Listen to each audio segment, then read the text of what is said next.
लाखों बरस गुजरे आसमान पर शुमाल की तरफ सफेद बादलों के पहाड़ के एक बड़े गार में एक बहुत बड़ा रीछ रहा करता था। ये रीछ दिन भर पड़ा सोता रहता और शाम के वक्त अलिफाटे कर सितारों को छेड़ता और उनसे शरारतें किया करता था। इसकी बदतमीजियों और शरारतों से आसमान पर बसने वाले तंग आ गए थे।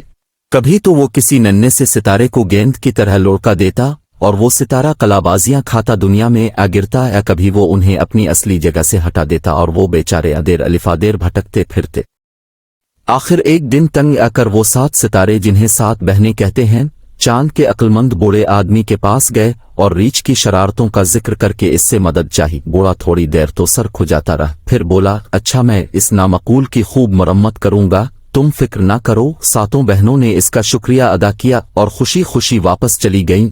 दूसरे दिन चांद के बूढ़े ने रीछ को अपने करीब बुलाकर खूब डांटा और कहा कि अगर तुम ज्यादा शरारतें करोगे तो तुमको आसमानी बस्ती से निकाल दिया जाएगा। क्या तुम्हें मालूम नहीं कि इन नन्हे मनहस सितारों की रोशनी से दुनिया में इंसान और जहाज अपना अपना रास्ता देखते हैं, लेकिन तुम उन्हें रोज खेल खेल में खत्म कर देते हो। तुम्हें ये भी मालूम नहीं कि जब ये सितारे अपनी असली जगह पर नहीं रहते तो दुनिया के मुसाफिर और जहाज रास्ता भूल जाते हैं। मियां रीछ ने इस कान सुना और इस कान निकाल दिया और कहकहा मार के बोले, मैंने क्या दुनिया के जहाजों और मुसाफिरों की रोशनी का ठेका ले लिया है जो उनकी फिक्र करूं। ये कहकर रीछ चला गया। जाने के बाद बूढ़े ना बहुत देर सोचा कि इस शैतान को किस तरह काबू में लाऊं। कायक इसे ख्याल आया कि ओरियन देव से मदद लेनी चाहिए। ओरियन देव एक ताकतवर सितारे का नाम था जो इस जमाने में बहुत अच्छा शिकारी समझा जाता था और उसकी ताकत की वजह से इसे देव कहते थे। ये सोचकर बूढ़े ने दूसरे दिन ओरियन देव को बालावा भेजा। इसके आने पर बड़ी देर तक दोनों में काना पेविस होती रही। आखिर ये फैसला हुआ कि वो आज शाम रीछ को पकड़ने की कोशिश करे।